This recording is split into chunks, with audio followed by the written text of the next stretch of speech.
ketika ada 50% subsidi, berarti kan diskon ya. Diskon 50% untuk yang di bawah 2.200 Januari dan Februari. Ya pertumbuhan ekonomi pada saat itu 4,87%.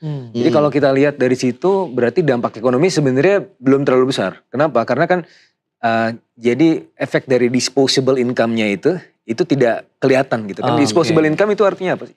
Jadi orang kalau dikasih duit itu bisa segera dibelanjakan. Itu disposable income.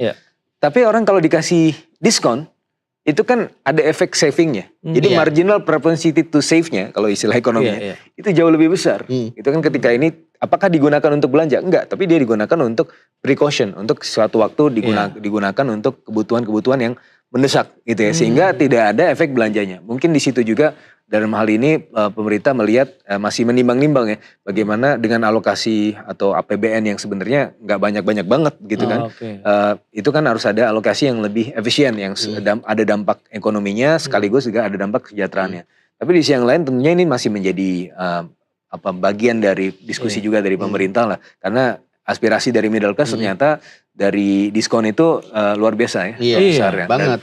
Dan tapi di sisi yang lain ya tentunya pemerintah juga masih melihat ya dampak leverage terhadap ekonomi. Tapi kalau misalkan kita lihat kan diskon kan ada dampaknya secara langsung. Nah, tapi kan kalau misalnya emang mungkin kita simpen dulu ya sebagai masyarakat kita akan simpen karena kan ada kelebihan bisa disimpan buat nanti. Tapi satu saat nanti duit yang disimpan itu kan akan dibelanjakan kembali sama mereka karena mungkin kondisi lain misalnya ada butuh tambahan beli makan atau mungkin buat bangun rumah. Nah, ini kalau misalkan kita lihat dari yang dilakukan pemerintah saat ini, apakah itu akan terjadi lagi? Langkah-langkah itu akan dilaksanakan lagi? Kah dalam waktu dekat atau mungkin masih dalam tahap? Kita tunggu lihat dulu nih respon dari masyarakat seperti apa gitu? Iya, kalau respon dari masyarakat itu sudah sangat positif ya. Mungkin dari sisi hitung-hitungannya nanti bisa dimasukkan lagi gitu ya dalam beberapa perhitungan. Tetapi kalau kita lihat dari semester 2 tahun ini, itu sebenarnya sudah digelontorkan juga 26,3 triliun rupiah untuk yang sifatnya stimulus. Kalau tadi yang saya sampaikan 2070 triliun itu memang sudah dianggarkan setahun ini. Tetapi pemerintah melihat bahwa di tengah gejolak geopolitik perlu ada tambahan stimulus ya. Belum lagi tadi ya ada tambahan, kan gejolak geopolitik berarti kita juga bicara mengenai tadi BBM itu ketika nggak dinaikkan itu kan sebenarnya juga membantu kelas menengah. Ya kan? Jadi itu nggak kerasa soal kelas menengah, tapi itu sebenarnya juga bantuan dari pemerintah. Jadi kalau kita melihatnya ini yang paling benar itu adalah untuk kelas menengah adalah menciptakan pekerjaan. Tapi kan sekarang nih ada nih in the pipeline ya dan antara ingin ngerjain project ini, project itu dan pasti akan ada dampak penyerapan tenaga kerja yang juga lumayan signifikan. Cuma itu kan butuh waktu.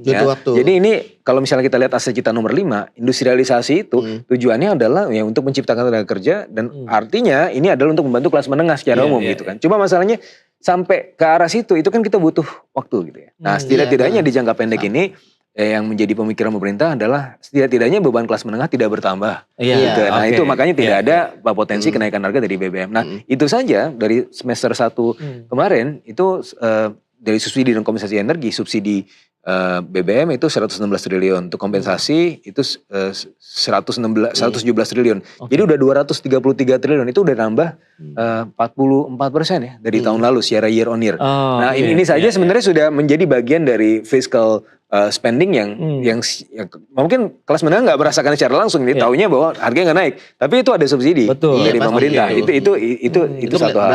Betul. Nah yang lainnya adalah tambahan dari sisi stimulus yang sifatnya langsung untuk kelas-kelas yang bekerja ya, dan juga kelas-kelas yang ingin mendapatkan efek momentum misalnya libur sekolah. Nah, jadi kemarin itu ada 2 triliun rupiah yang di klaster 1 itu untuk subsidi di transportasi. Kemarin diskon tarif segala macam itu kan juga untuk kelas menengah ya.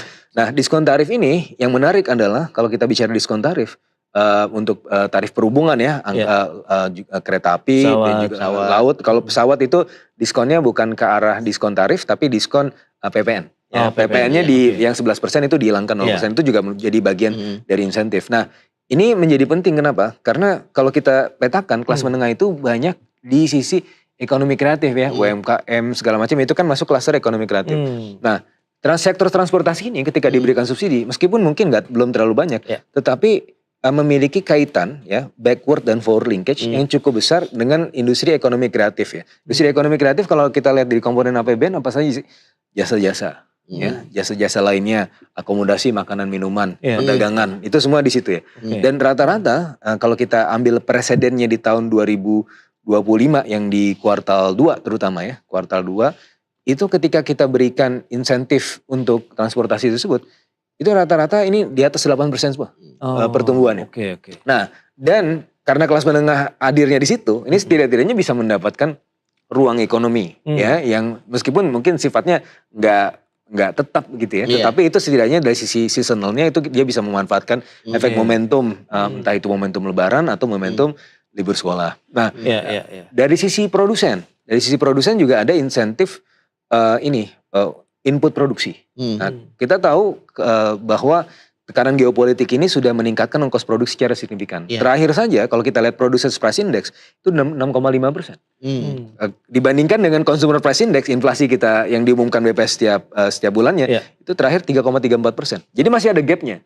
Nah, si produsen ini ya kan ketika dia terlalu tinggi ongkos produksinya, maka pilihannya adalah yang di jangka pendek dia membuat kualitas dari produksinya itu menjadi mungkin lebih minimal ya, atau kalau dari sisi kuantitas ya lebih sedikit tapi harganya nggak naik. Karena apa? Dia tahu kalau sifat di Indonesia ini untuk consumer goods terutama itu price elastic. Kalau harganya naik, demandnya anjlok gitu kan. Maka dia mengabsorb itu. Nah, tapi sampai kapan? Makanya pemerintah juga memberikan insentif untuk input produksi terutama plastik, LPG, dan kemarin juga baru saja mematok harga LNG paling tinggi itu enggak 23 lagi, kan sempat gue 23 US dollar per MMBTU.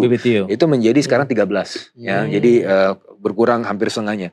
Nah, ini kenapa? Ini juga sebenarnya buat kelas menengah juga. Kenapa? Karena kalau misalnya produsennya ini kelimpahan ongkos produksi, dia tidak menaikkan harga, yang paling gampang apa? PHK. Nah, PHK kan kelas menengah lagi, gitu kan. Jadi ini adalah untuk mencegah PHK ya. Makanya ini nggak kerasa, ini masih tetap, tapi kan masih tetap bekerja. Gitu kan, masih tetap bekerja itu sebenarnya adalah bagian dari intervensi itu. Tapi kita juga melihat ada kelas yang kelas pekerja ini memang udah di PHK ya, sekitar 50 atau 55 ribu. Makanya ada program yang sekitar 4 triliun rupiah magang dan vokasi. Magang dan vokasi ini bukan cuma buat fresh graduate, terutama untuk vokasi. Ini adalah untuk kelas yang tadi di PHK. Ya, kelas menengah yang di PHK, terus kan itu setelah di PHK apa ya dapat pesangon, ya.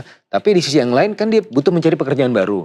Nah, kadang-kadang pekerjaan barunya ini sektornya berbeda. Betul. Nah, makanya tuh ada vocational activities di sini kan. Jadi bisa ada reskilling dan upskilling sehingga mereka bisa secara fleksibel pindah sektor. Nah, itu juga ada program vokasi untuk 50 ribu ya. Jadi identifikasi untuk 50 ribu orang yang di PHK gitu. Nah, ini dan di sisi yang lain yang klaster yang paling besar yang tadi saya sampaikan bahwa kelas menengah itu kelompok pengeluaran paling besar adalah makanan. Maka 18 triliun dari 26 triliun itu ada untuk makanan. Pertama untuk bansos ya yang paling bawah gitu. Tapi di sisi yang lain yang rasanya kelas menengah gimana? Program stabilisasi harga.